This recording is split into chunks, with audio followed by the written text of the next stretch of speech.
I feel for me most of the time is good time. Either you are learning or you're enjoying what you have learned.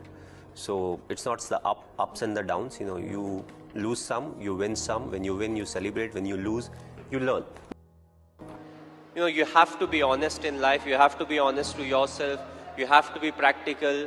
You have to take risk in life, but at the same time, you have to be calculated. You can't just say, okay, I took a risky option at some point of time. You have to be ready for the kind of talent that's really needed to achieve what you want to achieve. But at the same time, you have to take risk in life. So for me, being honest in life is very important.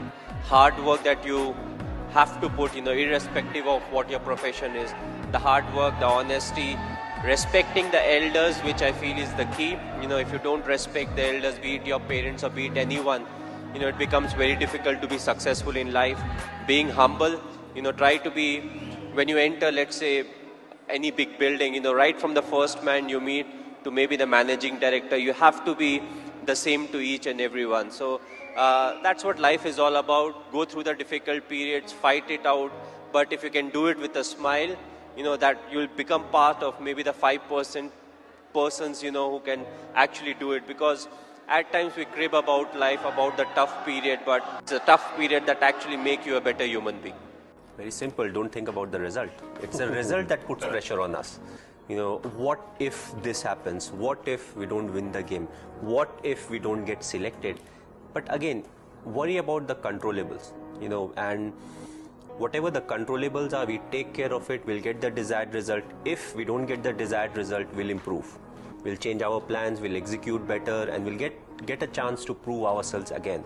So, that's what it is. Thinking about the result never gives you result. Yes, you may have a target in mind, but what is more important is to take care of the small steps in life, what needs to be done, what I am supposed to do, what extra I can do, and that will help us achieve the target. But when it comes to cricket, often it's not about the numbers. You do what the team needs you to do, what the team needs from you. Let's say, for example, the openers bat really well, they get us off to a very good start, there's a big partnership. You may be somebody who's batting at 4, 5, 6, whatever number. And all of a sudden you go into bat close to the 30th over or the 35th over. And the need of the hour is to accelerate. So you don't worry about, what my average is, what I usually do. You do what the team needs from you. You change your game plan according to the needs of the team. So, I feel that's what makes our game very different to some of the other games, and I feel that's where being a real close-knit team really helps us, because not everybody will perform. Some of us will have a bad day, some of us will have a bad tournament, but one thing for sure, we want to come out as winners. I would say that, I feel equally frustrated. I also feel angry at times. I feel disappointed. But what is important is none of these are constructive.